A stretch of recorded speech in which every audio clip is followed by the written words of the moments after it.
May mga barya din to guys, mga 20, 10, 5, 500, may 100. So yun, ganun pa. Dami pala nito. Ganun pa. What's up guys? For today's video, bibili na pala ako ng pangarap ko motor na Honda EDV 160. Ito na pala lahat ng laman ng alkansya ko sa Ipon Challenge. Ito pala ang part 2 ng video ko guys. Mamaya i-reveal ko sa inyo kung magkano laman ng alkansya ko. Tapos diretso na agad ako sa kasa sa Honda Dismart na Baliches. Kasi alam ko marami silang stocks na EDV 160 ngayon. Ito na lahat ang laman ng alkansya ko guys. Umabot siya ng 176,305. So ayun guys, update ko kayo pag nasa kasa na ako. Bali may sobra pala to kasi ang cash ng EDV 160 ay 168,000. So may pang-accessories pa tayo guys. So ayun guys, nandito na ako sa Honda Dismart na Baliches. Ang dami nila motor na nakadisplay sa labas.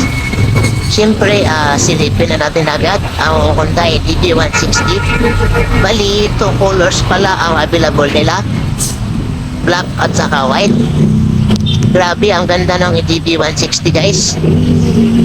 Ang lalaki ng mga gulong. Tapos, naka-ABS na rin siya. So yun guys, itong color white ang kukunin ko. Yung sa gitna, katabi ng black. Yung isang white kasi marami gas-gas ang flarings. So, kailangan talaga guys, pag bumili kayo ng motor, check nyo mabuti, ikutan nyo.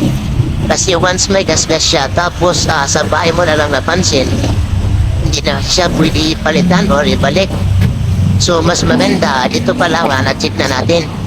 So, yun guys, pasok na tayo sa loob.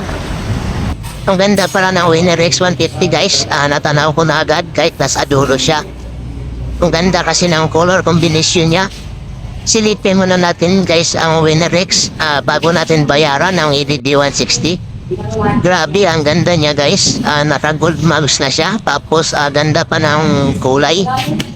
Naka-ABS na rin to guys. Katulad sa EDV 160. Pero mas mura to guys kaysa EDV 160. Kasi ang price nito ay 127,300. Yung EDV 160 kasi 168,000. Tapos sa Winner X TBS Racing Limited Edition, yung ganitong model guys. Grabe guys, pormadong na siya. Naka-monoshock na rin siya. So ayun guys, bayaran na natin ang EDV 160 para makauwi na tayo ng maaga. Grabe, ang bilis ni Madam magbilang ng pera guys. So yan guys, tapos na natin na bayaran. Kinapitan na rin ang battery at saka side mirror ng mekaniko. Tapos maya konti, ID muna niya sa atin. Original, ito yung duplicate na niya sir. Yung may Honda, original yan. Opo. Ito, duplicate to. Opo. Yung walang Honda. Sige. Ito sir, paggamit na ito, may key-indicator po dito. Sa bawat remote natin sir, may key-indicator. Key-indicator. Itong key-indicator, once na pinindot natin, iilaw po siya ng green. Pag umilaw siya ng green sir, possible niyan, naka-on yung remote natin. Naka-on Sa yung pag-off remote. naman yan sir, long press natin itong K-sign. Long press, once na pumula, yan, naka-off naman yung remote. Kapag on, long press ulit. Once na green, naka-on na yan sir. Long press lang, long press. Long Ito, sir, press pa tayo, long press din yung off. Ito sir, pag naka-on na yung remote, push lang natin yung ignition para mag-connecta. Pag connected, Paano i-push? push mo lang sir. Tulak Push, lang. lalabas yung isang K-sign. Once na lumabas yung K-sign sir, possible niyan connected na yung remote sa unit nyo sir. Pwede nyo na i-access yung unit nyo. Pag lumabas yung kisay na yan, connected na yan. Ito sir, sa pag-access naman ng unit natin, dito tayo sa ignition. Oo. Sa ignition natin, mapapansin nyo may mga indicator katulad na itong I, on ng panel. Seat Off yan. I, on ng panel sir. Seat and fuel, bukasan ng compartment, tsaka gas tank, pindutin lang natin yung dalawa para bumukas sir. Ito yung pinaka-guide niya. Opo. Ito yung may butas na to. Opo. Seat and fuel, yan. Ipindot lang natin itong seat, bubukas yung compartment sir. Gas tank, fuel sir, yan. Naman ang gas tank nyo sir, nasa 8.1 liters yung full tank capacity niya. May laman po siyang 2.5. Pero ilang laman niya ngayon? 2.5 sir. 2.5 laman.